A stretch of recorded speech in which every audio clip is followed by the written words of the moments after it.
आज आझाद मैदानामध्ये बाळासाहेब सुतार यांच्या नेतृत्वात विश्वकर्मा समाजाचा म्हणजे 12 बलुतेदारांचा एक हक्कांच्यासाठी इथे एक आंदोलनाचा लढा उभा केला जात आहे।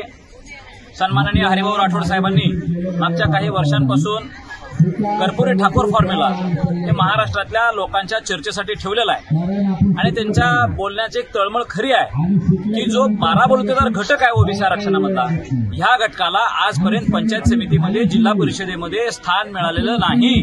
ग्रामपंचायतमध्ये सरपंच ह्या समाज समुदायातनं केलेले नाहीत। केवळ भाषणांमध्ये मोठ्या नेत्यांच्या भाषणासाठी सुतार लागतो, लोहार लागतो, कुंभार लागतो, एका नाव्याचं दुकान मोडलं म्हणतात, पण नाव्याला कधीही जिल्हा परिषदेचा अध्यक्ष केला गेला नाही।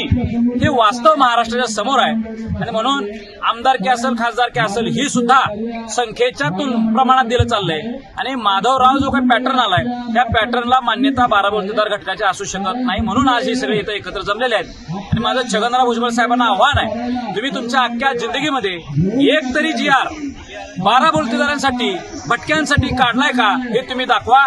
पण आम्ही हरिभाऊ राठोडांना माहिती आहे, बाळासाहेबांना माहिती आहे, मी जरी मराठा समाजातला असलो तरी यांच्या मागणीला पाठिंबा आहेच, पण विविध महामंडळ करून घेण्यामध्ये सुद्धा सन्माननीय एकनाथ शिंदे साहेबांच्या काळामध्ये आम्ही प्रयत्न केलेले आहेत आणि महामंडळाची स्थापना सुद्धा झालेली आहे। हरिभाऊ आणि सगळे 12 बलुतेदार घटकाचे नेते त्या परिस्थितीत उपस्थित होते।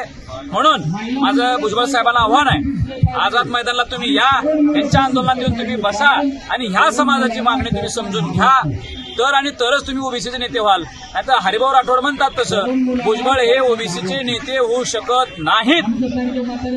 माधवराव या 5 जातीच्या व्यतिरिक्त ओबीसी नाहीच का असा प्रश्न आता त्यांनी स्वतःलाही विचारावा। आणि म्हणून सन्माननीय देवेंद्रजी फडणवीस साहेबांना आव्हान करतो, एकनाथ शिंदे साहेबांनी, अजितदादांना आव्हान करतो की महाराष्ट्रामधला आरक्षणाचा जर तिढा सोडवायचा असेल तर ह्या सब कॅटेगरायझेशनच्या फॉर्म्युल्यावर विचार करणं आवश्यक आहे।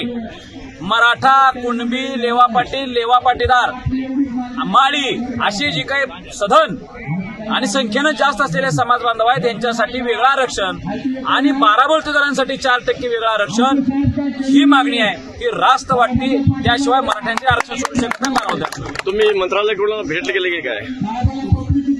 सन्माननीय मुख्यमंत्र्यांना बाळासाहेब सुतार यांनी, पांचाळे यांनी हे दिलेलं आहे, निवेदन दिलेलं आहे।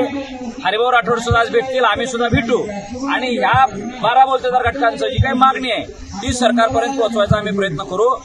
पण जर महाराष्ट्राला जेएनजी प्रमाणे नेपाळसारखी, बांगलादेशासारखी आणि अशा स्थितीसारखी जर स्थिती येऊ द्यायची नसेल तर आरक्षणाचा प्रश्न सोडवावा लागणार आहे आणि तो सब कॅटेगरायझेशन हा त्याला पर्याय असू शकतो। हे आंदोलन किती दिवसचे आहे?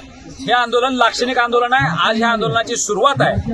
येणाऱ्या काळामध्ये 12 बलुतेदार घटक 1 लाखाचा मोर्चा सुद्धा करणार आहेत आणि एक जिल्ह्यात त्यांचं आंदोलन होणार आहे आणि त्यामध्ये सकल मराठा समाजाचा, ह्या समाज बांधवांना सक्रिय पाठिंबा असेल असा शब्द योगेश केदार, ऍडव्होकेट योगेश केदार, सकल मराठा समाजाच्या वतीने देत आहे। धन्यवाद।